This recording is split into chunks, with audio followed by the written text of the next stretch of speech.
I am setting the record straight. Dusty picks out his own clothes. I do not lay out his outfits. I will make that 100% clear. I do it. I feel like there was some miscommunication on one of the lives, so here I am coming on the internet to make this clear. Set the record straight. I lay my clothes out every night for the next day.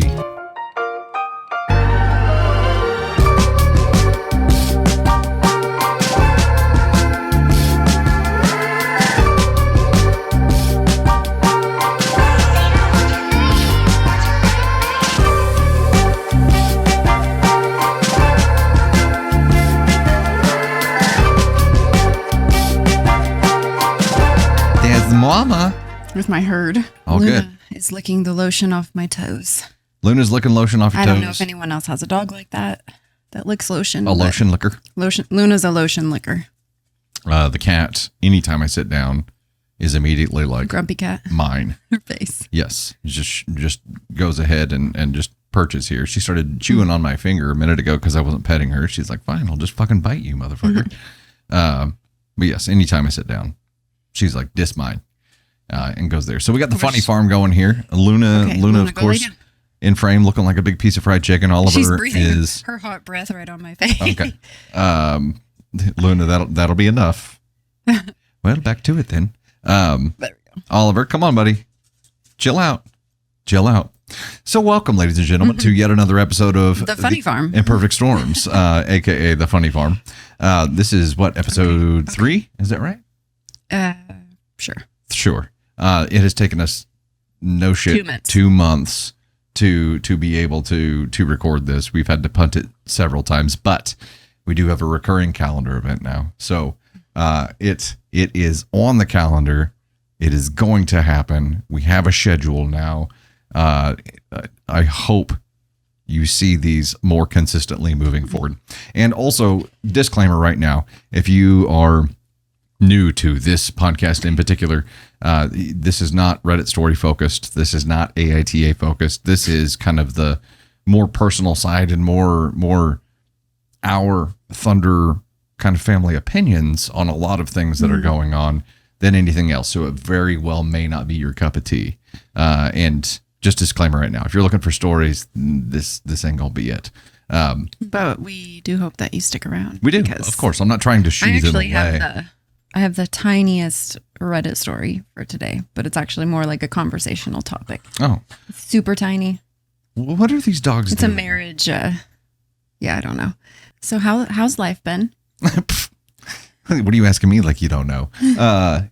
Life has been crazy. It's been crazy. Obviously, we host the 4th every year, and that is just busy. It's a busy time of year. Right. And normally, during the school year, three teens have like football games, and then the girls cheer at basketball games, and it's very, very busy now. Like, I can't wait for summer because it's not going to be as busy. But it's even more busy. And then we get into summer and it's even busier. How do you feel about schools taking over kids' entire summer for sports? Do you think it's only 4 summers, let it be?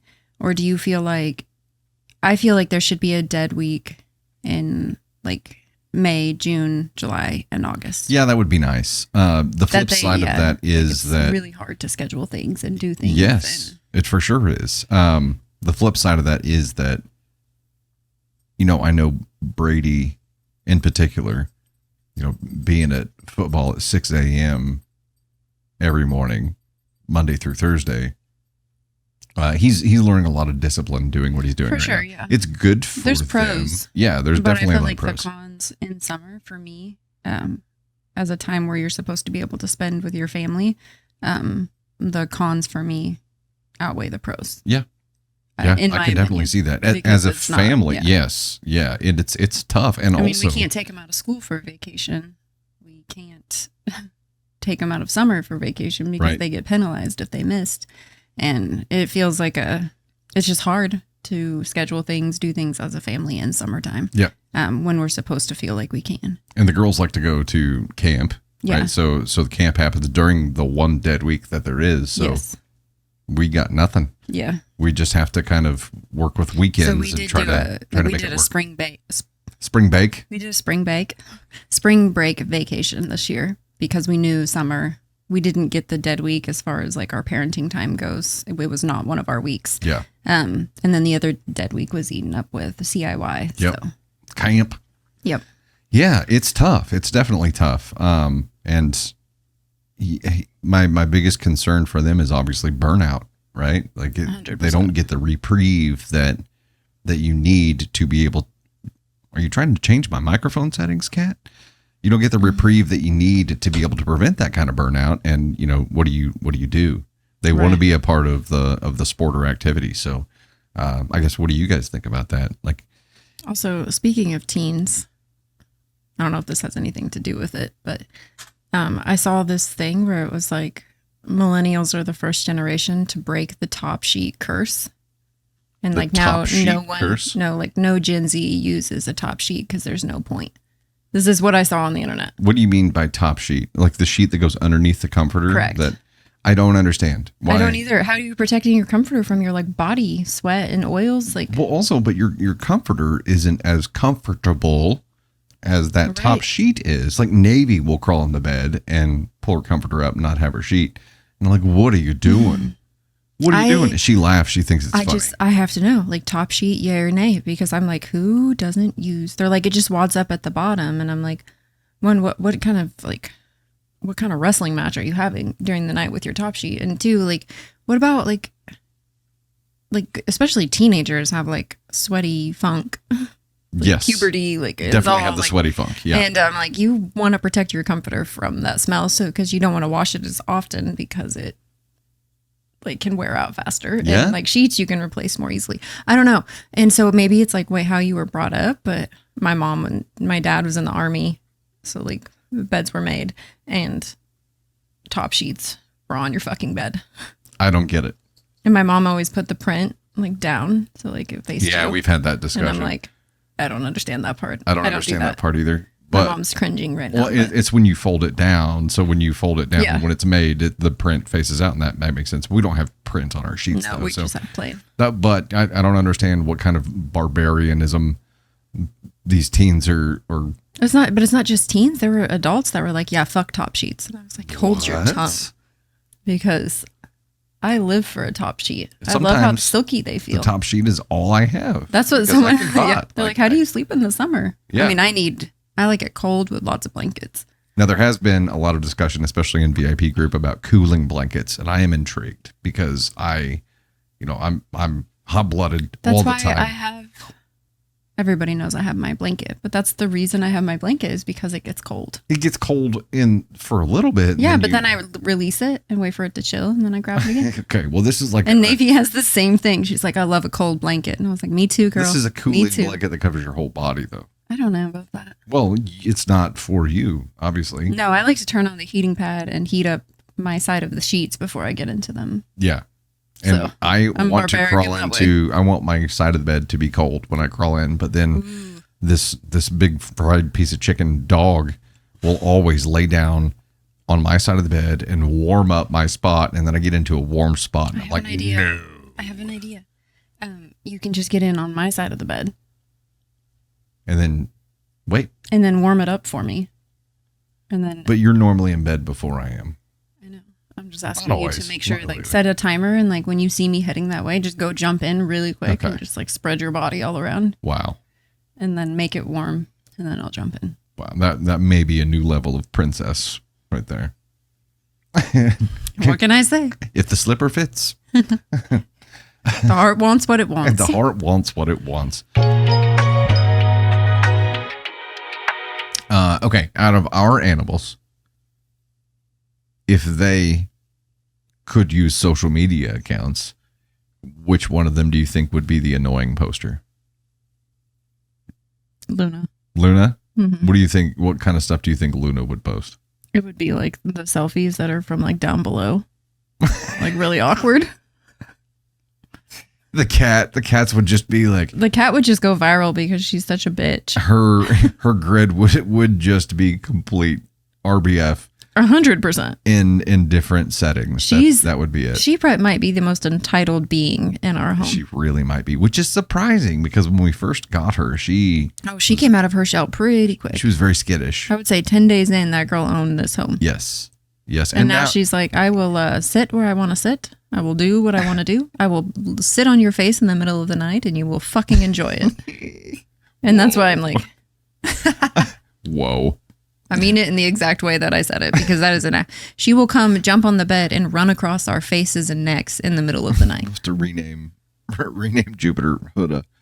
Oh no. Oh no. This morning, Navy gets up to get ready for school and wants to go sit on the couch and have her brekkie and like do her routine. Well, the cat jumps up immediately and is like, love me. And Navy is like, I don't want the kitty right now. I don't she's like, she doesn't want talk to or touch. Yeah, she needs her wake up time. She's like her mama. Mm-hmm. And the cat will not take no for an answer. And just keeps coming back, and Navy keeps scooting different directions, and the cat just follows her. And Navy's like,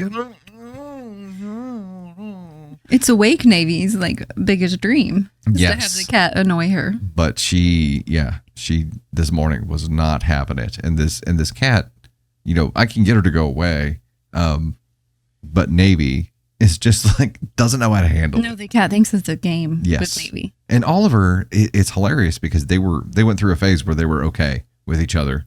He was apprehensive at first, and then they warmed up a little bit. And now, for whatever reason, he's just territorial. And he doesn't want the cat sitting on me. Yeah, he's possessive. Yeah. He's got some possessive, some jealousy issues with his little chicken nugget toy and with you. And Navy as well. Yeah. Like, he doesn't want people sitting next to Navy. Like, he worries about Navy. And I'm like, I think because she's a mini. I feel like they should replace the anxiety character in Inside Out with Oliver. He's like the walking embodiment of anxiety. This dog is... He kind of has the same hair, too. We need to take this dog to the dispensary. So, yeah, I think I think Luna is the neediest out of our animals. Which is saying something. Yeah. Like, she's sleeping right now with her head on my foot. But she always has to have his ass touching something. That's not true. He'll just sleep at the end of the couch or at the end of the bed. Like, he doesn't have to sleep on me. But Luna, like, longs to be in between us in bed. She's just too big to make that happen.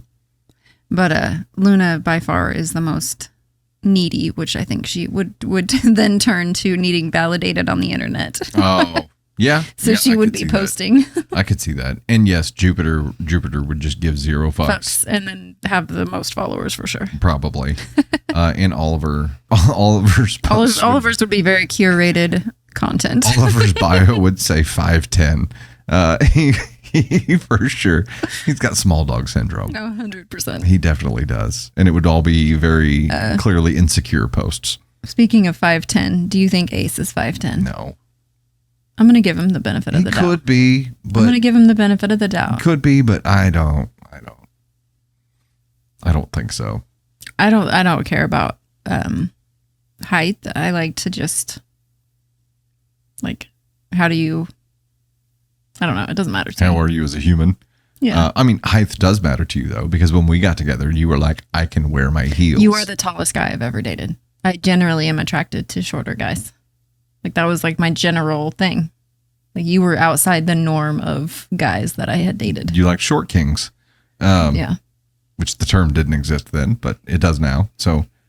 Yeah, but I mean, generally, like, I liked... But you can wear your tallest shoes with me. Yeah, and I do. Okay. I love it. I had never had that before until I met you. And then, my 4-inch heels, no problem. Yeah. Didn't even reach the top of your nose. I didn't know it was a thing until I experienced it. I guess, what Taylor experiences with Travis. That's understandable. Yeah, not having to be self-conscious about your height or worry about your shoe height. Right. I never liked it, like if I was dating someone and if I did wear heels, like I didn't like if they made me feel bad about it. Like, to me, that was a red flag. Like, if I was taller than them. Did that happen? Mm-hmm. Where guys would make you feel bad about being taller than them? Yeah. That's horse shit. For sure. I mean, I've never experienced that either. Small dog syndrome. Yeah. That's Oliver. Oliver would not date anyone taller than him. Oh, no. Definitely not happen. No, I'm ended up right where I need to be. So I'm all good. And you just happen to be 6'1", so which is perfect. Well, you look at that. Yeah. Would you just look at it? Now I can wear whatever I want. Yeah. And you never make me feel bad for it. No, hell no. No. Same. I never make you feel bad for what you try to wear. Did you see that look? Answer faster. Look. Sometimes I have to steer you in the right direction. I know. allowed you to wear black and brown together. You had a thing where you could not wear those two. You won't wear black and brown. And I told you it was okay. I didn't for a long time. Like I made it okay in your life. I feel like black and brown I couldn't do. You a gift. I couldn't do like black and if it was like formal suit kind of stuff, black and navy. Mm-hmm. I always felt like navy should be brown. There were a lot of things. I do prefer navy and brown. I do too. But like younger, like Ava and Kieran love navy and black. Yeah. Well, I've learned a lot fashion wise from Candy Thunder, of course. And although I do pick out my own clothes, thank you very much. He does pick out his own clothes. I just approve them. I still have learned a whole lot. And there will be times where I'm like, I don't know. And I will definitely go to her and be like, hey, does this work? I am setting the record straight. Dusty picks out his own clothes. I do not lay out his outfits. I will make that 100% clear. I do it. I feel like there was some miscommunication on one of the lives. So here I am coming on the internet to make this clear. Set the record straight. I lay my clothes out every night for the next day. You do that. I do that. Even his fucking underwear. I do. It's the theory behind it is that I'm in the morning, don't want to have to use my brain. No, I get it. I'm making it as easy as possible for myself the next day to just get up and not have to think. I'll lay out an outfit. And then you won't wear that 70% of the time I'll end up in something else. Yes, you absolutely will. And we'll like settle on it and be like, yeah, that's great. And then you see me and you're like, that's not at all what I thought you were going to wear. Yeah. Like, I've been gone to the store. I've gotten a new outfit. It didn't work. So I went back home and then I tried on the original outfit and that didn't work. So then said, fuck it and grabbed this other outfit. Yeah. It happens. I'll take the other stuff back. Don't worry. Never going to take it back. I don't know that you, in our entire relationship, I have returned stuff. Ever returned anything. I have returned things. I have returned things. What's the last thing you returned? I don't remember. Okay. Who else gets things and is like, I will return them, and then they just... I'm a bad returner. It just doesn't work like that. I don't know. I'm a bad returner. It's okay. I'm sorry. I love you. I love you too. Will you return my things for me? Yep. Oh. Yep. One of the big topics we have for today is Love Island. And it is whenever we initially had this filming session planned, our approach to talking about Love Island is much different than it is now. Yeah, we're not going to talk about the people involved, but really the social media aspect of it outside of the villa and how that swayed. So outside of the reality show and how that swayed the producers inside the show. Yeah, because what happened this year, and the theory is last year it got more visibility than it ever did before, maybe toward the tail end or after the fact. So there was a much larger crowd heading into this season. And I think when you attract that kind of scale, you attract a lot of risk too. And that's what happened this year is that social media made themselves loud enough to have control over the outcomes on the show. And that not only goes against everything Love Island should be. It's Love Island is they're secluded from the outside world. It's cut off. The outside has no influence. This year we actually saw them bringing in stuff to the couple from the outside world, which I thought was just they fed intel inside the show from the outside world too, which goes against what the experiment should be. Like the messages in the bottle. Like I could see if those were messages from their family, but those were messages from like social media. Yeah. And to me, that was like you said, it goes against everything and it allows the public the social media beast that it is, like they fed it. Yeah. And so now it's going to grow and grow and grow. And I think with reality TV, it's so important to remember that like we are seeing highly edited clips. We are seeing conversations clipped to look a certain way. And then people out here harassing, sending death threats, calling government agencies on families. Like that is like beyond anything. One, like who has the fucking time? And two, why? Like, why are you doing this when you have no actual understanding of what happened in that conversation? You are seeing an edited version. Yeah, but also it doesn't matter to people what the truth of the matter is.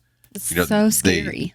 And when we say they, this leads into a larger conversation about cancel culture in general, right? But the people who enjoy or get their rocks off on having some sense of power over another person's life by voicing their discontent, they don't care what the truth of the matter is. This is their moment, right? Right. But I think the irony in all of it is that no matter what the thing was that they're pissed off about, the actions that they take using that as their ammo are almost always worse than the thing that they're mad about. Oh, 100%. Like you're doing the exact thing that you're mad. My stomach just growled. Did it? Did you hear it? Oh, no. You're doing the exact same. Like, let's just say the mean girl thing where people were attacking Shelly, Landria, and Sierra. And that they were saying this mean girl thing because they attacked Huda.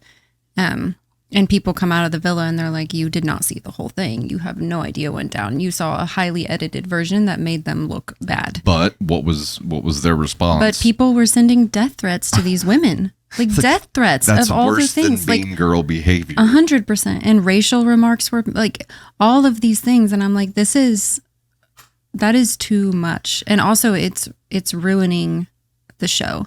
Like you can't even get on social media and see anything positive. Like it's always fucking negative. And for it to be attached to something that was like your summer fun show. Yeah. Like it has been ruined. I think you can safely say, yeah, I was going to say it's not ruining. It is ruined. Yeah. I don't know that we'll watch another season because this season was so much more stressful, not just because of drama inside the villa. It was the drama outside of the villa on social. That was the stressful part. You couldn't get away from it. And it was, right. It made it unenjoyable. It made it just stressful. And look, that's not entertainment for me. I stopped playing Call of Duty because it was no longer fun entertainment. It was stressful, right? Right. If entertainment is going to be stressful, I'll go back to playing fucking Call of Duty. Well, that's I don't want it. That's not fun for me. That's not entertainment. Are these people like they're just getting their cortisol high from social media, interacting in this drama, like putting in their 2 cents, like that?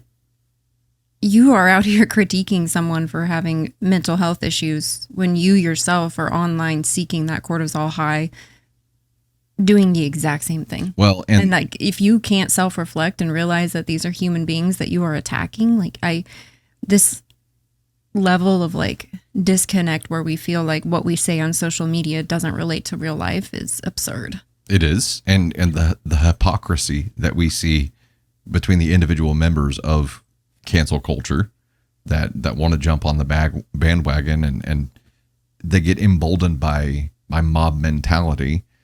Which is they have this pedestal that they put people on where they expect them to be absolute perfection, but none of these members of cancel culture who are so loud are perfect people. Let's list out all the things that you have ever fucked up and let us judge you for those. Exactly. If you're going to sit out here on the internet and act like you're perfect, then let's list your grievances and let's judge you for those. Yes. On second thought, get your little tiny profile picture that isn't a picture. Put your face there and also let us judge you. Because the amount of profiles that don't have pictures, the amount of profiles that are just weak people hiding behind this username, blah, blah, blah. Like, come on. It's cowardly Put your bullshit. shit out on the internet and let us view you for it if you think it's okay to do what you're doing. It is 100% cowardly bullshit, and it has successfully ruined something that we once really enjoyed. And it's not just us. I mean, this is a mentality of people who have watched the show for a long time. It's like this was it. Yeah. So either fix it and stop listening to what's happening outside of it. And this goes for all of it, like all of cancel culture. Like, I think cancel culture is going too hard and using it for something that is not good. And I think when we get too far, like if you're canceling people left and right, you've lost the point of it, and there's no reason to use it because you've made it watered down. You can't just keep canceling people and saying they're done on the internet just because and berating them just because you've just like it's too far for me. We've lost the plot and humanity in this country right now. Well, and it's it's social mob mentality, and I don't think. And I think it's so important to remember that 3 people associated with Love Island have taken their life. Have taken their own life because of online hate and online bullying. And I feel like for the producers of this show to lean into the online hate and the online voice, just completely disrespected the members of this cast. Okay, so I wanted to back up for just a second, because when you were saying, fix it, you're talking to producers of Love Island in there. And fix the premise and not allow that social influence to get involved. I imagine, putting myself in the shoes of a producer on the show, that's a very difficult position to be in, right? Because you have supposed fans of the show demanding things of you and applying a lot of pressure and accusing you of a lot of things through inaction, and it's a Kobayashi Maru, right? You're going to lose no matter what. How do you lose gracefully here? But I think if you adopt a set of boundaries and principles to keep the experiment of Love Island what it should be, then it's a really easy thing to do, because it is, hey, this is a controlled experiment. No outside influences it at all. So our animals are crazy. They're all just crazy. I do think that's an important part of this. I do not know that they'll be able to fix that. Like, this show might be done because of this year. They may try to take another run at it. But I mean, who wants to go on this show? Well, there's at this point, you mean after this year, who would want that? There's 6 to 10 people that received fame from this. I mean, Amaya's golden, but I can't imagine the mental health part that comes with this. Many lives were ruined. Yeah, I can't. And for what? Like, I just don't. I can never understand going on the internet and saying you're fucking ugly, or you deserve to die, or you deserve to be graped. Like, to say that to someone and say, I'm going to hope and pray to God that you are graped. Like, that is it's despicable, and it's vile. That's the hypocritical part. It's like, no matter what standard you're holding somebody to, if you have the capacity to say that to another human being, you're worse than that person. 100%. So it's an excuse, and it's an excuse to be vile. Yeah, it's an excuse to be vile, and that's gross. So I think the best thing we can do as a people with cancel culture is to fucking ignore it, because as soon as you take their power away, the power is being heard, right? Yeah, and as soon as you take that power away, then it's powerless. Yeah, there are some things that deserve to be canceled, but I guess what I'm saying is use the power wisely, and not just on every single detail.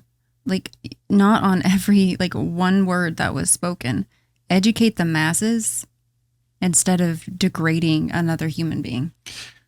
And the other side of this is, as a follow-up to that, like, you also at this point in time, in AI's involvement in people's ability to spoof screenshots, to be able to make up whatever the fuck they want and present it as fact. And then you just run with it and act like that's the fucking gospel truth is wild. And so many people do use that to fuel cancel culture. It is, you can't trust any of it anymore. You can't trust it. Right. It's like, stop trusting everything you see.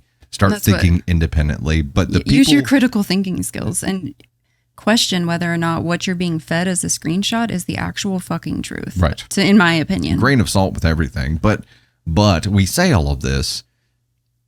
The people who are the real problem here aren't going to listen to reason, and they don't want to stop. Right? They don't want. No, because they get their high from destroying other people. They got the high from that power, and it's gross. It's just fucking gross. But for us, this show last year was a fun controlled experiment where we got to observe like the psychological behaviors of people when they were put in these difficult positions and see how relationships form and how complicated they can be when they're put into like an accelerator, because that's what this is. In this show in particular, it's important to remember that they don't know what time it is. They're getting very little sleep. They are putting these people in a position to crash out, to fuck up, to misspeak because they're fucking exhausted. Like, I don't think people understand how frustrating that might be. To have no idea what time it is. Would go insane. Yeah, it's hard. And I know that they signed up for this, and the people that are like, oh, they signed up for fame, this is what they get. No, it's not. Like, you don't have to degrade a person just because they chose to go on a show. No one signs up That's for what you were choosing to do. You were making that choice. And I'm like, you're just defending hate at that point. But I think, like, us as humanity, and I speak specifically to this like country that we live in because it's in turmoil right now, but like, give people grace and stop choosing hate. Like, that is because it's heavy right now. Yeah. And it's so heavy right now, and to take a reality TV show and tear it apart the way this country has is something that I'm like, it's gross. It is gross. It's vile, and it makes me like scared for where we're headed. Yeah. And that's a parental fear coming in about 100%. Like, what the fuck are we leaving behind for our kids here? 100%. This is wild. I think the death of empathy and the death of grace, like, those two things will have the most impact in the world that we leave behind. Yeah. And that scares me. Well, and hopefully there's a swing back. I don't know what that's going to look like, but it's scary. It is scary. But for us, I think, what we wanted to talk about here was really go into, specifics and talk about relationships and what relationships we saw and learned some really valuable lessons from. But it got to a point where all of that was overshadowed by external hate. And that now, like, we didn't even finish watching the finale. We watched most of it. But last night. We didn't even watch half of it. Last night. Oh, that's right. We didn't. We were almost halfway through. Last night, it was a coin toss between finishing the finale or going back or watching some of season 6 reunion stuff. Not reunion, but the 1 year after Beyond the Villa stuff. And we chose to watch that because there was just too much hate surrounding season 7. Now, I will say, like, it was even like Iris. Like, I saw people just tearing apart Iris for her facial expression when she came in 4th place. And I'm like, wow. Like, this is what we're tearing apart right now? Like, this is what we're doing on the internet. Like, why? How fucking bored do you gotta be? I'm like, she made a facial expression. Fuck yeah, she did. She came in behind a couple that had just broken up. Yeah, what would you do? Like, I'm sure she's annoyed. Yeah. Like, come on now. Like, what would you do in that position? Yeah. Come on. I will say, like, one of the, I think, great studies of potential impact, and not just the people who have it's gotten dark enough to take their lives, but what's happened with Aaron from season 6, where right after the show, he unplugged, still isn't on his socials, and went and basically lived in the woods and has been there until he said he was depressed from the hate that he had received online. Yep. And I feel like that was the can of worms that was opened for me last season. Like, it was like that was too much. I never understood the hate that he received from his place on a show. Yeah. Like, yeah, he fucked up. Yeah, he messed up. But if you can go through life and say, I've never fucked up, you're fucking lying, because you have. Everybody has made mistakes. We're human. Like, that's. And even if you had, it doesn't give you the right to judge someone else's life and actions, right? Or just go to their page, to take the time to do that, and then just rip them apart. I mean, if you do that, why do you do that? Right. What fuels that? Yeah. It's if you found yourself in a position where you are spewing venom at someone just for existing and being on a show, or. I mean, we receive hate all the time, and I think there are people that actively sit out there and hate our faces. Sure. And we're villains for a lot of people. And I'm like, I'm not going to let it bother me, but I I have never received hate on a level that these people are receiving. Yes. And I can't imagine what that must feel like. It's easy for us to ignore because it's sparse enough. And also, I think we know that it's not an us problem. It's a them problem. Yeah, I don't care. It would be, but when it's so loud that you cannot escape it, that's the Aaron route, right? You unplug and you go to the woods where none of it can follow you. And that's the danger here. And, if you're one of the people who enjoys doing that shit to people, you're not watching this. So I know we're not talking to that group. I said I don't care, but I think the saying should actually be, I can't care. Yeah. You can't allow yourself to care. I can't allow myself to care, because if I care, then it would destroy my inner peace. No, I think we can't allow ourselves to care, because if you get bogged down in the 1%, of hate that you receive, then you'll live there. That's a learned skill, though. It 100%. Wasn't like that in the beginning. No. Like in the beginning, everything that we saw bothered us because we had never seen that kind of shit before. Yeah. And it was. And I'm like, you're attacking us and you have no idea who we are. Yeah. Couldn't not take it personally. But I think you gain that understanding as you go. Yeah. But whenever you have 99% hate and 1% love, that's where you're going to suffer. Yeah. Yeah. That's a different story completely. Anyway, move past the Love Island thing, just to say that it's not what we thought the discussion about this would be, and it evolved into a much larger topic, really about where social is right now, where cancel culture is right now, where hate is right now, and as much as I would love to say, let's just make love louder than hate, it's simple. It's not simple. And the loudest people will always be the angriest people, and listening to them is what gives them fuel. So if you're in a position where you're consuming any of that, like stop listening, stop consuming it, because that does fuel that. Right. And if we stop giving it a voice, it will cease to exist. And that's, I think the only option we have. Mine is to use your own investigative skills, use your own detective skills, use your own critical thinking skills, and stop believing everything you see on the internet. Yeah. Because you have no idea what the truth is unless you yourself have done the research. Especially today. Yeah. Especially. I hope by now you guys have seen Chit on TikTok. Navy Thunder has always had this little like, yeah. That's how she says yeah. She just like, yeah. She says yeah. The username is Rinshaw J. Rinshaw J. Okay. Navy Thunder is like a little miniature girl Chit. Like the way that she says yeah, especially. And I'm trying to get her to say some other Chit-isms, but we're going to have to film this at some point because it's uncanny. And now we can't unhear it. We can't unhear yeah, now I realize how often she does. Yeah. Like buying her girl's foot grows faster than any toddler I've ever seen. But I guess she's not really a toddler anymore. But we had to go buy new shoes last night, and looking at all the shoes, she was like, yeah.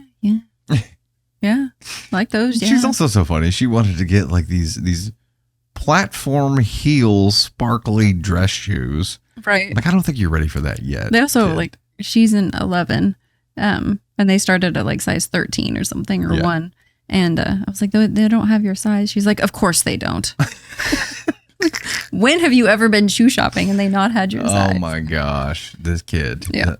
We did get, I see it sitting on the desk here. We've got a microphone and phone gimbal set up here to start filming more funny stuff that happens at home. So eventually we'll start a process for that as well. We have to work these things in. I like to plan to do a lot of things in this fantasy land where we have a lot of time in my head. But I think we both forget that we also run an agency full time that has employees that depend on us to make sure. Yeah, depend on us as well. So it's trying to be. You realize how much effort and time it takes to put into content creation. So like people that are out here putting out videos and stuff, like that is no easy task. Absolutely. That's a lot of, it's a lot of hard work to get a success. Back to it then. It absolutely is. It is a lot of freaking hard work, and mad respect for the ones who stick with it. I'm going to read this, and then This is two completely. Did you write me a poem? Yeah, I wrote you a poem. Oh, I can't wait. This wasn't a poem, but this is two completely different perspectives on the same story. Okay. And so I really wanted to get your feedback, and then also like I would love to hear what people think in the comments too. But this is a sandwich made me realize I want a divorce. I was completely exhausted the other day. Hold on, title alone. I know. That's what intrigued me was the title, and I was like, okay, I'm interested. Written by Joey Tribbiani. This is written by a woman about her husband. Okay. So a sandwich made me realize I want a divorce. I was completely exhausted the other day. I've been going through a difficult time with a personal matter, also deep in the throes of perimenopause. I get it. 100%. I didn't cook dinner, so when my husband got home from work, he made himself a sandwich. He made one for me too. He made a sandwich he knows very well I wouldn't eat. The bread was hard and it was dry. As fuck. It was in that moment that I saw the big picture. I realized that should I ever not be able to care for myself, the level of care I would receive from him would be based solely on his willingness or unwillingness to make an effort and not on my actual needs. I asked him, why would you make me a sandwich you know I won't eat and act like you did something kind? I asked him if he would think it was kind for me to make him a pot of beans. He gags at the thought of them and serve it to him. The worst part is he could have literally just added mayo to the sandwich and it would have been edible. Instances like this have plagued our whole marriage. Wait, sorry, there's a typo. It's tough when there's typos. Yeah, he doesn't do things out of the kindness of his heart with genuine care or just because. He does things haphazardly with the least amount of effort put in. And just because he feels some weird obligation, I'm terrified to grow old with him. I don't think I want to. Wow. And so the top comment was the opposite approach. Same scenario the other day in a healthy relationship. Wife comes home completely exhausted. Job, her mom is in the hospital and her hormones are just out of whack. I made a sandwich for her and me. She says thank you and asked if I can get the mayo and mustard out of the fridge. I oblige and kiss her on the forehead. We sit down, eat, and finish watching Squid Games. Good luck in the rest of your journey. So my question is... So the difference in the top comment, alternate scenario, was... They just asked for mayo. They asked for the mayo. And I did think that as soon as OP here said, if he had just added mayo, it would have been perfectly edible. And I'm like, can you not add fucking mayo? Right. But I get the symbolism, right? She's saying he should have known to put the mayo on the sandwich. And it's not just about the sandwich. She said situations like this have plagued their entire marriage. And I understand the concern. I think that's a trigger for a conversation, right? Right. That's a trigger for a conversation that starts with, hey, here's what I've noticed and here's why it scares me and here's how it makes me feel. And let him stew on that and then respond to that. In either he will make an adjustment and start doing better or not. And then I think you'll have your answer there. But I can say from a man's perspective that there are a lot of things that I would not have known didn't make you feel good until you told me they didn't make you feel good. And that was an opportunity.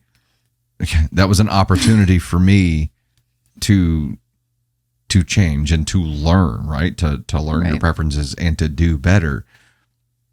I don't know from the sounds of it that her partner is going to be willing to do better. I don't know that he won't. She has painted him in a way and created the assumption for him that he won't. But has she actually had the conversation with him? That's the question. I think, and as I get further down this road, like creeping towards menopause and how that affects my emotions and how that affects my irritability, I don't like it. And I'm very hyper aware of the fact that it makes me look at things through a lens that I would normally not look through. It makes me hyper focus on negativity, on the things that upset me. Like, so if something upsets me, it's going to upset me to a level that is not normal for me. And it's like in my head, I'm fighting a battle to say, like, calm down. Like, this is not a seeing red trigger.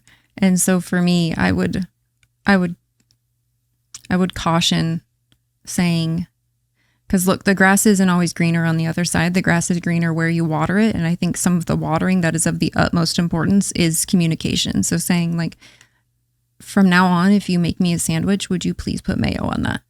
Not put mayo on my sandwich or I'm going to divorce you. Like from now on, like this is really something that's important to me and that means something to me, and give your partner the opportunity to fix that instead of just saying this is it. And she's saying he doesn't show up for her in small ways. He doesn't have caring. And I think something that I've noticed from men in general, and this is a generalization, this does not apply to all men, but I think that the little things are something that we pick up on, we're very in tune with, but that is not something that all men are in tune with. And I think that is, like you said, that is something that you learn from your partner. And I don't, if you're willing to, yes. Right. And I don't, as a woman, I don't like the saying like he's not a child, I shouldn't have to teach him, but we're both people learning each other, learning our likes and dislikes, learning those things that mean something to us. And I think giving your partner the opportunity to learn those things and show up for you in the ways that mean something to you is very important. And it is teaching. But I also think that like it's teaching to me too. Like I need to learn those things. Like I know if I'm going to make you a sandwich, I'm fucking putting chips on it every single time. Like that's because it means something to you. And to know that the chips are already on your sandwich, like that's important. I will crack that bread open and be like, oh shit, there's already chips on there. That's like, oh, she loves me. Yes. And I think but I didn't know that right off the bat. And I probably didn't do that for the first few years of our relationship, but that's something that I learned to do because I love you. And I think pointing that out to your partner, like especially if your partner is a man, I think pointing that out and saying, hey, this is really something that means something to me. Yep. And find out how they receive that, because that's a big tell. Like, are they open to receiving it? Do they care enough to receive that message? And I would love to know if she's ever done that. Yeah, that would be interesting. Also, thinking back about what he did, poor old boy here, thinks he's done well by making her a sandwich. Yeah. And she said the bread was dry as fuck. She came like he made himself the same sandwich. So it was I don't know, like he didn't see anything wrong with it. He was going to eat the same sandwich. So right. He thought he was doing something good here. I mean, he came home from work. She said, I didn't make dinner. He was going to make a sandwich and made me one too. Like those are all good things. Yeah. The bread was dry. Yeah. I mean, sometimes the bread is fucking dry. Blame the bread. Sometimes the bread is dry. Like, was there moist bread available? Like, did he just choose the dry bread for your sandwich specifically? Yes. Like, he gave me both heels. I think sometimes, sometimes people are just shitty, but sometimes we overanalyze things and get mad at the small detail instead of looking at the whole picture. And knowing what I know now on the other side of a healthy relationship, I think I would exhaust all my efforts into the current relationship to see if it's like I can revive it and make it something that means something to both of us instead of just throwing it away. I'm not saying you should just ignore red flags, but in this scenario where she painted of him, I wouldn't throw that away without some conversations. Yeah. And that's the big question. To see if we could get to a happy place for the both of us. All these issues that she says that they've been plagued by, have they talked about any of them? Right. Like, has he ever had the opportunity to grow and to change and to learn your preferences, or all these observations just stacking up into a file for you where you just stack up that ire? You know what I mean? Is it just hate that you're building up, or is it not feeling valued that's translating into a negative feeling because of all these small things? And like, have you addressed them along the way? Because if you don't, and then you just bounce, that was the point of my 100%. He's just bewildered and thinking like, I don't fucking know what I did. I made her a fucking sandwich, and the next thing I know, I got divorce papers. Right. Like, and I'm not. I forgot mayo. Yeah. I'm just saying that there's a huge difference in emotions between men and women. I think it's okay to recognize that. Yeah. But I also think it's okay for us to give our partners the opportunity to grow and meet us where we feel comfortable, and for us to do the same for them. And so I do think when you internalize this and take it, and then it's like your tally marks. So it's like the sandwich, the mayo, this, that, and you create these tally marks that grow to resentment because you never discussed them. You just internalized it and just got pissed off, and you never solved the problem. You were never able to let it go and to move forward from it. And so you just internalized it and got pissed. And then it happens again and you get pissed, and all that pissed offness leads to resentment. Yeah. Leads to frustration. And then you're no longer in love with this person because I'm not saying that every time you address something, it's going to get fixed. No, but you have to give your partner the opportunity. Yes, and I did want to touch on that a little bit because the process of I think most people don't bring up something that rubs them the wrong way with their partner because there's a risk. 100%. There's a definite risk in 100%. bringing it up to them, and there's a very delicate process to be able to present that in a way that isn't going to be viewed as an attack, right? So like there needs to be some tact employed there, and it needs to be something that you can both be adults about, and that's really hard for people.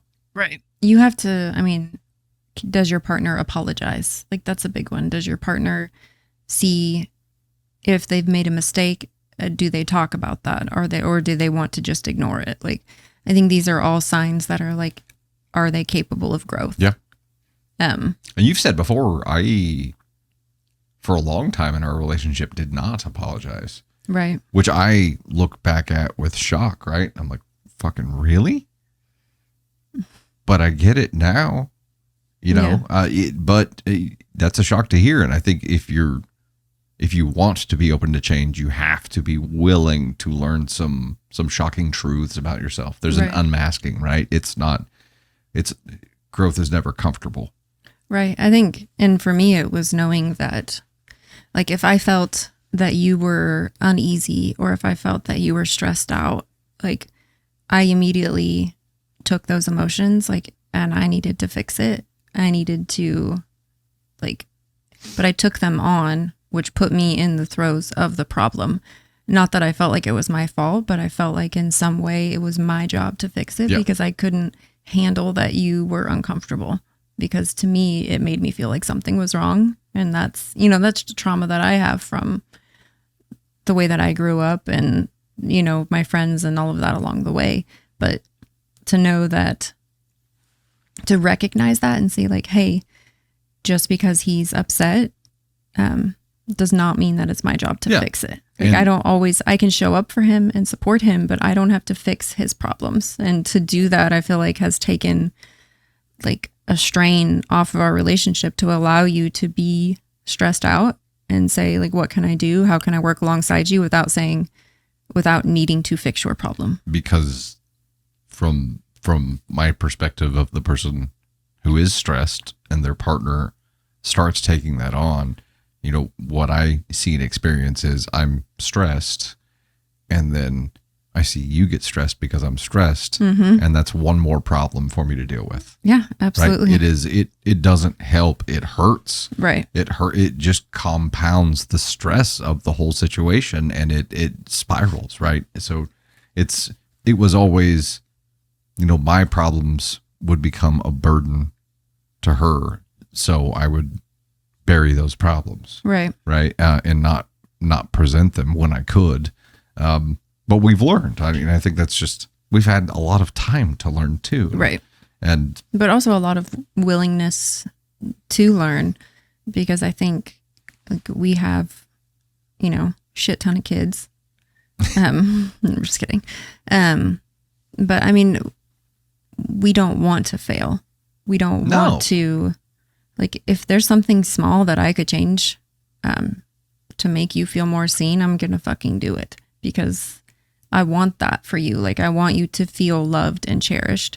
And I know that you want the same for me. So the way that we show up for each other, is a learned behavior, because we were not like this in the beginning. But we gave each, and we could have easily walked away. you know, like Sure. 2 or 3 years into marriage, we could have walked the fuck away and went on with our lives and said whatever. But the willingness to allow our love to grow and become what it is today, like I'll be forever thankful that we gave ourselves that opportunity, because I'm in a happy, like, loving relationship. Me and too. So cool. High five. But I feel like a lot of people, I'm not saying that everyone has to say, like, don't avoid red flags. Obviously, if something is fucking wrong, it's fucking wrong. Like, I don't want to say you should just work past that. But I think it's important to say, when you have those feelings of like, this is not fucking right, he's not doing this right, or she's not doing this right, I need her to do this, or I need him to do this. Why are you having those feelings? Mm-hmm. And once you discover that and can talk about it in a mature way, like present those to your partner and allow them to understand it and grow together from it. You can't just march over and start bitching at them about pancakes. And I think it's the thing where you're like, you do this or you do that, and that feels like an attack. So it's like, hey, it makes me feel this way when you show up for me like this. Or if you showed up for me like this, whatever. If you put mayo on my sandwich, that would really mean something to me. Yeah. So probably it makes me feel seen. A precursor to getting into being able to have that effective communication is making sure that there's some self-reflection involved in it, like writing down what that feeling is and then coming back to it and reflecting on it and answering yourself before having the conversation with them, right? Because then you have a better, more rounded understanding of it at the very minimum. Right. That'd be a good idea, but it is a learned skill, and how your partner receives things is going to vary for you too, right? Like, yeah, someone could just get pissed off. Yeah. 100%. And most people would in the beginning, like, and we did. Feeling like they're being attacked. And I think that's when you learn and adjust. And that's why we talk about year one of living together being so hard, because you have to have those difficult conversations. You find yourself in those awkward situations and you have to communicate through them or else. So you learn as you go. But year one is not where we had major growth strides in communication. It was much later on. Like 3 through 5. Yeah. So it's, I think a lot of people look at us and think, wow, you guys are lucky. No, we just worked really fucking hard to bring it together and to make it better, and to grow as people and as a couple. Mm-hmm. We also didn't give ourselves the choice, right? Like there was never a choice. It was like we both want to fix this. We both want this to be better. Like I want to have my person for the rest of my life. So there is no other choice. Yeah. Yeah. Also, we, own a business together and live together and now have, a toddler together, and we're highly integrated. So we really didn't give ourselves a choice. Right. No, I think because of those things, it was also a lot harder, like to have something at work to talk about, to have something at home to talk about, and to like work through all of those things together to become cohesive and not bring home problems to work and not bring work problems home. And totally happened. Yes, 100%. Absolutely. Yeah. I'm sure we made people in the office extremely uncomfortable. We still do in different ways. I made Tony uncomfortable yesterday. This man, I asked him to come look at a spreadsheet that I was working on for the Dusty Thunder stuff. And I said, and so he comes over and I see him like put his leg up on my desk, and I'm like, okay, he's just being weird. And then I feel him like start to slide down in my work chair behind me. And so it came to we'll insert a picture here because Tony did take one.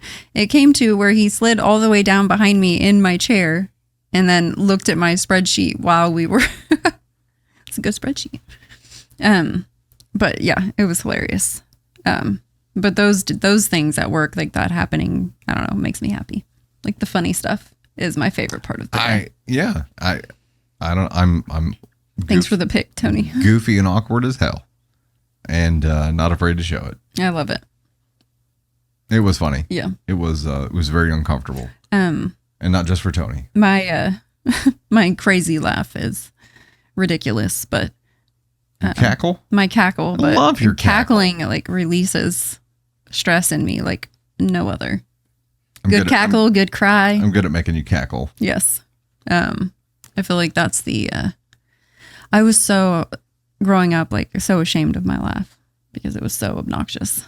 I think growing up, we're ashamed of a lot of things that we perceive to be awkward about ourselves, but now I'm like, later on, let her rip. Yeah, accept. And it's endearing, and the people who love you will love it. Most embarrassing thing that's ever happened to you?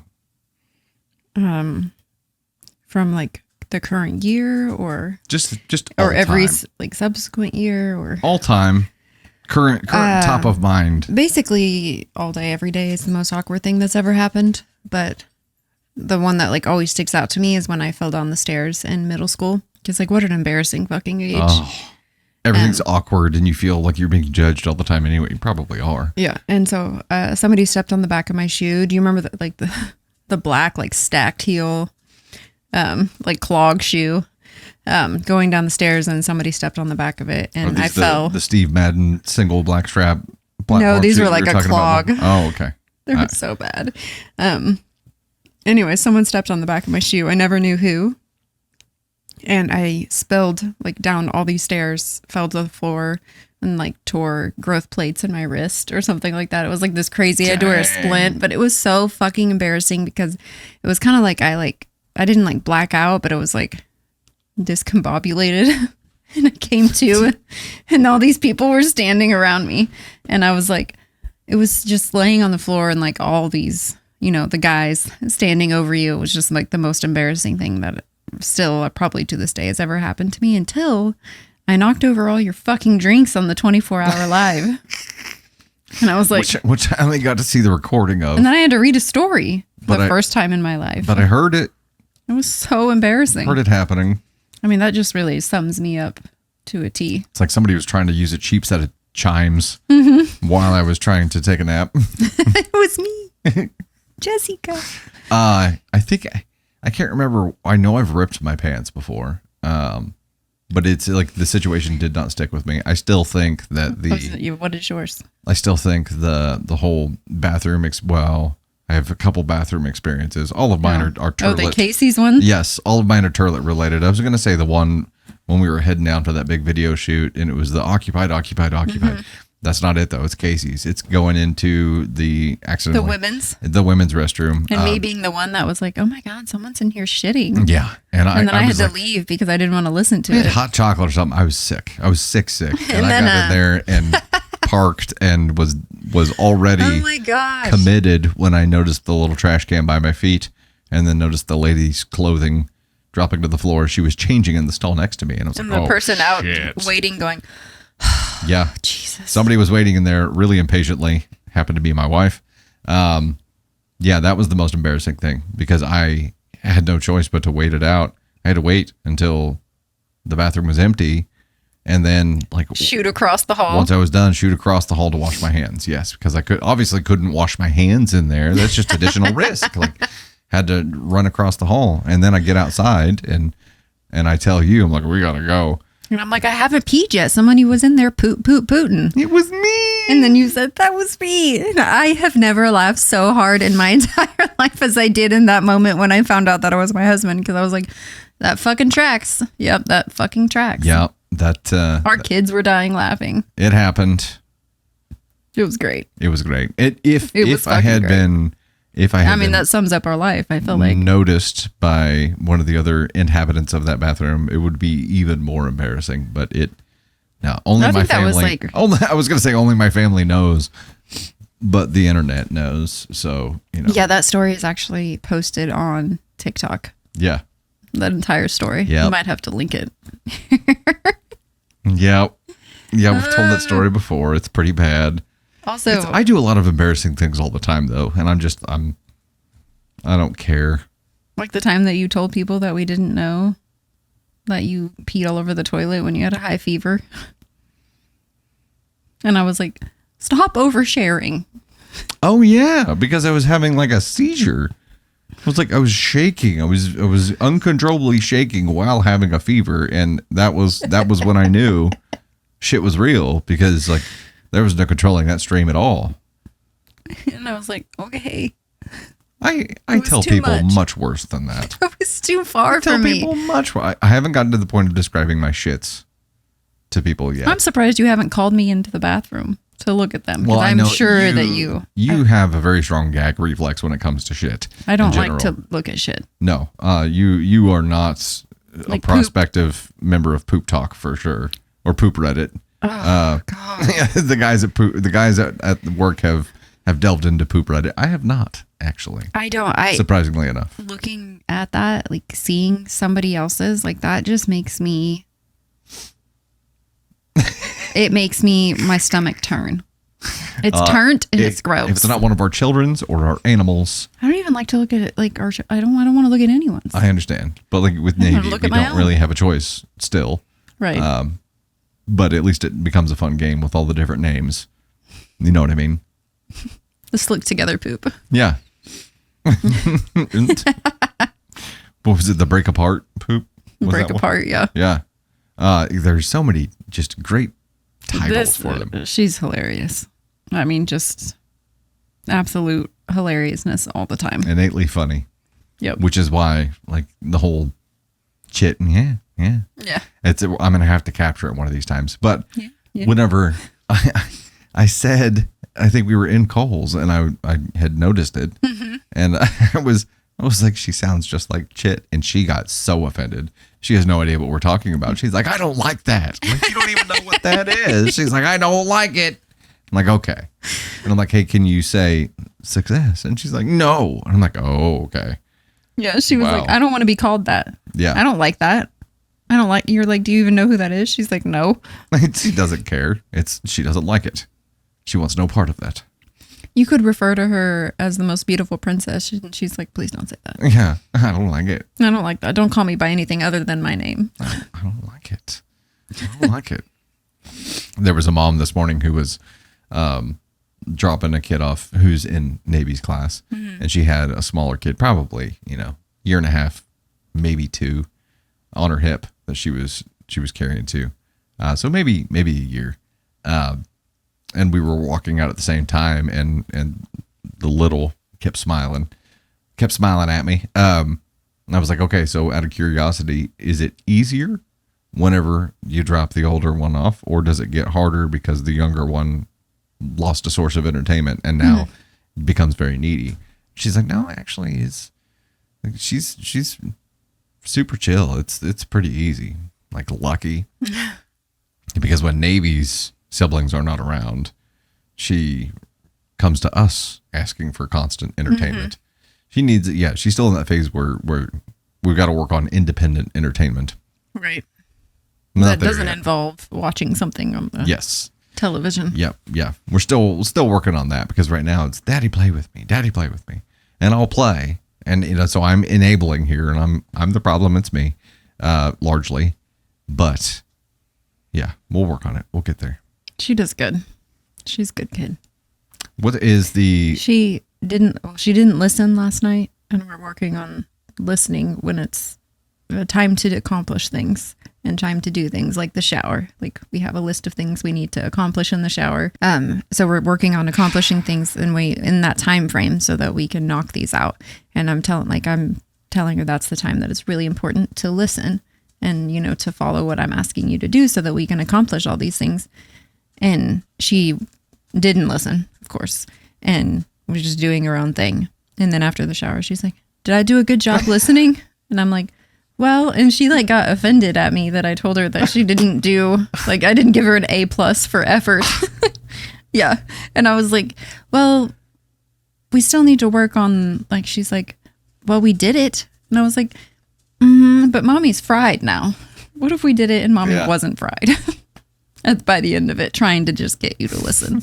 So I thought raising Ava was like raising myself, but now I realize that raising Navy is actually like, I have birthed my mini-me. I have birthed my copy pasta. And you think she's more difficult or easier than Ava was at this age?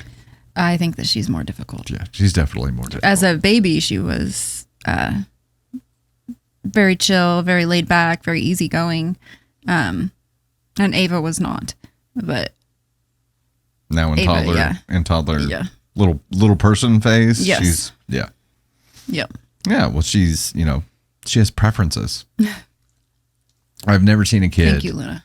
who immediately after waking up, especially on the weekend, because Saturday, I got up early and I was like, okay, Navy, let's go to the cafe. Let's go have a good cafe breakfast. There's a cafe like a block away from our house, a breakfast cafe. And she loves it. She gets the Minnie Mouse pancake every time. Like it's a daddy-daughter kind of thing. But as soon as I said that, I'm thinking like, you can go in your cute PJs. We'll put some shoes on and like, it's a breakfasty joint. It's fine. She's like, oh no. This is a reason to get dressed up. Yes. So she goes and puts a frilly dress on and all the accessories and the glittery shoes. And that's how she wants to go. Even if we're just going to the gas station, that's how she wants to get dolled up. I've never seen a kid like that.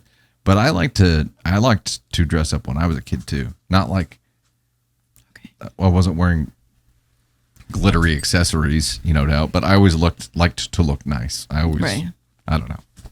I was like that too. I was the girl wearing my princess dress everywhere. No, I was 100% Navy. I wanted to wear princess dresses, like the little plastic high-heeled shoes. Mm-hmm. I had a collection of those. Like I wanted to wear the most uncomfortable things on the planet. I wanted to wear my ruffled socks to the beach with my like black dress shoes. And was told no. There were videos of me throwing a fit because I couldn't. Let's to see if I can find that because we at least don't get that. Like Navy appreciates the functional outfits of like beach wear. Not me. No. Yeah. Like, excuse me. I'll be wearing my full gown. Thank you very much. My mom said she got tired of fighting with me on it and finally just relented. I was like, I broke you down. I'm raising my child. I'm raising it now. Like the universe was like, here's your karma. You have been served. Enjoy. We go through a lot of that, but I wouldn't change it for the world. There are things that Navy says and does, and you're like, my God, that's you. I have two of you now. Two princesses now reside on the bottom floor of our home. And two upstairs as well. Yeah. And yes, the house is full of princesses. It's wild. I do my therapy calls every Tuesday morning after I drop Navy off at school. And normally I'll go, I'll just park in a Casey's parking lot or something after dropping her off because I don't have enough time to get to the office or anything. But sit there in the car and do the call. And today was different because we were filming, so I came back here. But I'm always brutally honest about, what difficulties I'm facing at that time. And right now, it is an inability to relax. Like Candace Thunder has pointed this out to me multiple times over the past couple of weeks. She's like, you can't sit still. You can't relax right now, can you? And I'm like, nope.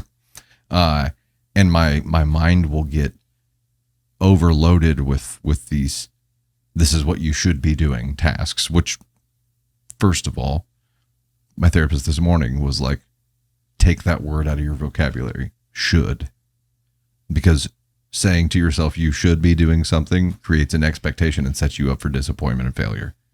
So take should away and reframe it as I want to. Like, I want to do this thing. I want to have this accomplished. I want whatever that is. But lately it has been just an overload of tasks in my mind where it's hard to relax because I'm haunted by those tasks that I feel like I should be doing. And we had talked about it previously in one of the tools that she had given to me, which I did use, was giving each one of those things a physical life on a Post-it and creating this board where all of those Post-its live and prioritizing them, top to bottom, left to right, timeline wise and priority wise. Okay. So I did make that board and knocked a lot of tasks off. And the problem I've had with execution on that is that it's not it's not top of mind because I have it folded up sitting on my desk right over there, and I just don't see it enough. So because I haven't used it and have it visible enough, new tasks have filled back up in my mind, and I need to dump them out over there again. But I need to find a method that can be more in my face and visible so that I don't neglect it and allow those new tasks to pile up. But we were talking today, and the first time that we did this, I was letting myself get tasked up, and because I was avoiding something. I was avoiding like journaling about a difficult subject, or I was avoiding something that I just didn't want to do. I'm not avoiding anything right now. I'm just piled up with tasks, and I feel like I need to be productive. But that comes from a place of needing to prove my value. 100%. I'm always trying to prove that I'm worth it. Probably to myself. But if you're not doing something, you feel worthless, and therefore why would anyone want you? Therefore you're not a good dad, you're not a good husband. Yeah. When those things are farthest from the truth. But that's a self-worth issue, and I think that's also an issue of like how we've been raised, to do your part, to show up. If you don't show up, if you don't do this, you don't do that. Like, we were met with backlash, and so I think constantly having to earn your spot. And I think that's a generation thing. I think that's I'm not blaming our parents. I think we were both raised, with I don't think parents. we can blame our parents for anything generational. I think that's just how things were. And that's how kids were supposed to be. Like, you were supposed to do your job. You're supposed to do it well. You're supposed to show up in every way and work your ass off. And then you were rewarded. Yeah. And so for us, like for you, that stuck with you in a way that was like, my worth is defined by how much I contribute. And for me, that translated to like my emotions being dependent on how other emotions were, which made me have what you would call an empath. Yeah. Or in your people-pleasing tendencies. Yes, because I make my emotions, and now that I know this, like, I can obviously like intervene and say, hey, this is not my problem, but Right. I can be there and show up for someone without taking that burden and making it mine. Yeah. But you're doing the work right now, I guess is the point that I'm Yeah. trying to come to, is that you're doing the work. You understand that your self-worth is not defined by how many floodlights you put up around our house. Like, your self-worth is not defined by how many tasks you complete at work. No, I understand that intellectually. Yeah. But there's still the coding. For sure. Like, I have to fight against my coding, right? And that's the hard part. And part of it is, not part of it, a lot of it is determined by my ADHD zebra thinking. It's black and white, right? If I'm not productive, I'm lazy.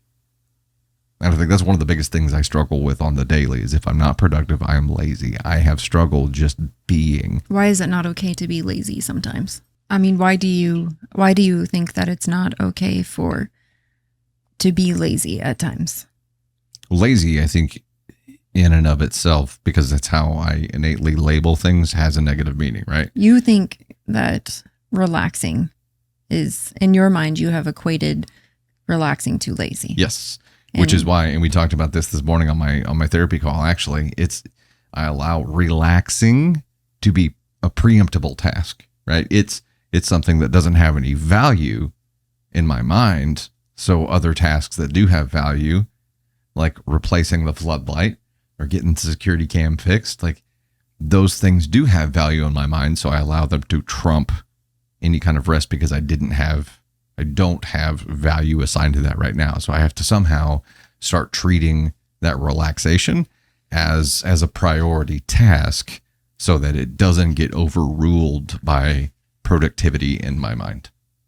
Yeah. That's tough though. That is tough for me. Yeah, you're rewiring your brain. And I'm also trying to remove the word lazy from my vocabulary. And now the word should. I think it's of the utmost importance to relax, to be able to give yourself the mental and physical break, to be able to re-energize your body so that you would be more productive, and have less anxiety if you were able to relax. And you know those things, like, you know that. I do. It's less body relax for me, and it's mind relax. Like I can lay down. We talked about this too. I'm like, if I lay down to try to take a power nap and my mind is spinning for 30 minutes, I'm going to say, fuck it. And I'm going to get up. And her argument was like, there's value. Your body's still resting, even if your mind is racing. I'm like, yeah, but my mind isn't getting the reset that it needs. And that's the real value that I get from like a power nap. Mm-hmm. It's like rebooting a computer. It clears the cache, and it's refreshing for my mind to reboot. But I can't get that if my mind is racing. Now, so something that helped me with that racing mind, is like meditation and the follow the sound. Mm-hmm. So like a relaxing sound. Like for me, it was beach waves, because to hear them, it's not a consistent sound. Like it changes. Yeah. And so for me, it was like hearing that crash of the wave and like following that all the way to the trickle of the water, really helps clear my mind in general from all the racing thoughts. Gotcha. But following, like hearing someone say, follow the sound, and like, when I was listening to him teach like meditation and saying that, like, and it was like the bell or like a gong mm-hmm. type sound, to hear those and to follow it until you can hear nothing, like was the first time that I felt like it's like my whole like chest relaxed and like my shoulders, slumped. Yeah. Like it was like a feeling of relaxation. And so maybe practicing something like that would help. So I went through meditation training sessions. I have a center that works really well. Mm-hmm. I've just been out of practice enough to where I've got to get back into it. Yeah. And I think using my center, because it used to be that, I could lay down, use my center, do a breathing exercise, and within 5 minutes be out. Right. It is not like that anymore. And I've got to retrain in some of those areas, and place value on that rest, right? And it is, I see extreme value in a power nap, but especially on stream days, because it's like a mental reset before heading into a stream, and I feel like I want to be really fresh for that. But general like relaxation is tough. It's tough, but I know what I need to do to get there. It's rewiring, and rewiring is always an uncomfortable process. But have you tried reading? In bed? I mean, just in general, or like reading to relax, to erase the thoughts that are in your head. I have plug someone right now that I find. You're going to plug someone? Yeah, I find very helpful, and I'm going to give you, for anyone watching, I'm going to give you. The plugs are in the other room. Did you want me to go get them? I'm going to give you her Instagram handle. We don't have plugs. She's in all seriousness, she is a life coach and trauma specialist, and her name is Amy Fielder, and her Instagram handle is Amy the Life Coach. And I think what she says for people that struggle with like what we've talked about, where your emotions are dependent on someone else, or just in general, like the trauma that you have that defines who you are as a person. I think she does a really good job of letting you know why you feel the way you do, that it's okay, and here's ways that you can overcome that. Yeah. And so for me, that is something that has very specifically helped me. So where I find the most trouble isn't like knowing what to do. Mm-hmm. It's implementation. Sure. Right. It's actually that's the hardest step. 0 to 1, right? Like actually starting to do that thing. Time is another thing that I really, really struggle with. So something I did learn today in the discussion with her was, I rack up a shit ton of cortisol through trying to operate at a high level and I thrive off of the stress, and I rack up all that cortisol. But where does all that cortisol go? It can only escape through tears or sweat. I mean, you do sweat a lot. When you're in the yard. Yeah, but that's like weekend stuff. So starting the morning workout routine is something that would help, like cleanse that as well. So I'm going to. I love a good cry. I'm going to get into that. I'm definitely not going to have a cry session. It's just not my vibe. So. Love a good cry. I mean, I cry. It happens. Just it's not something. I've seen it like 3 times. Yeah. But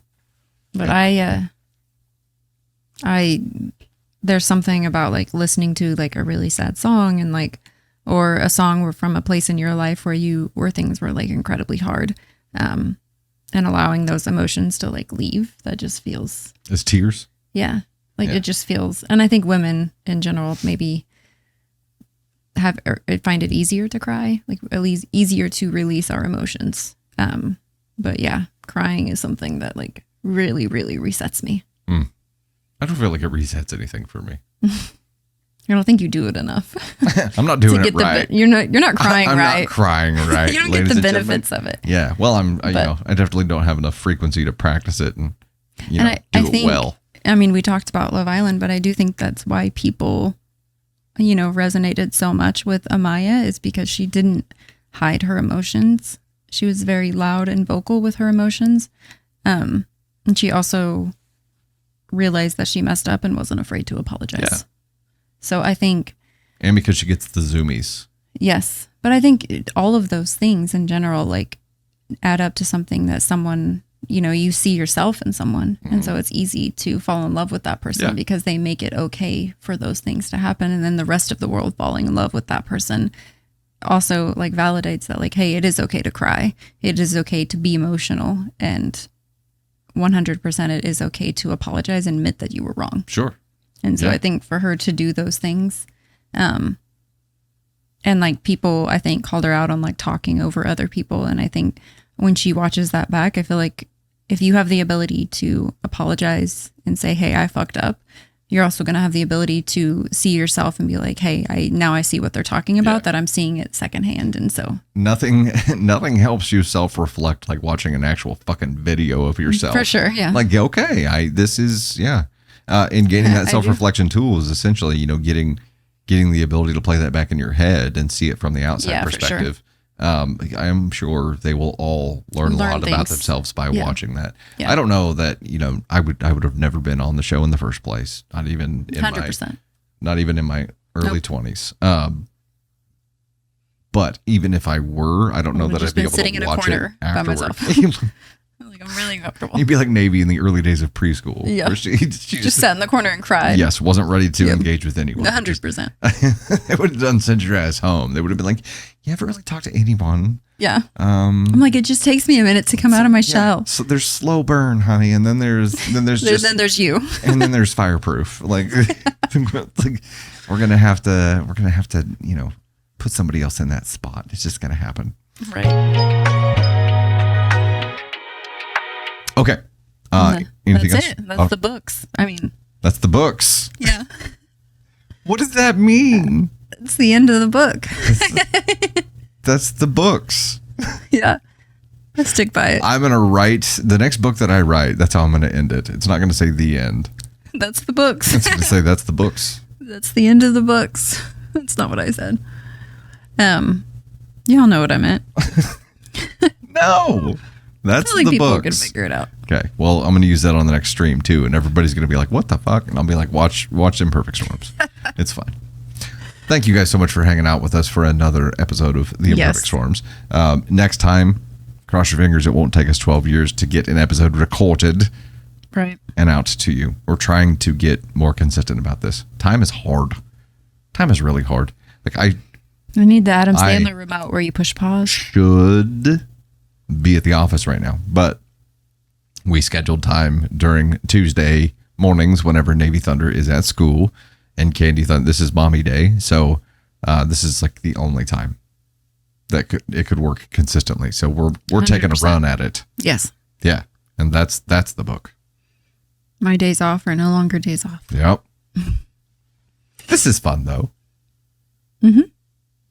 No, I'm kidding. It's a lot of fun. I love laughing with you and talking. I love the conversations that we have. So these are just filmed versions of our conversations. Yes, filmed version of our quality time. Yes. All right. Enjoy. Yeah. Back to it then. Do it, lady. Thanks again, guys. We'll see you next time. Bye, guys. Bye, y'all. Bye.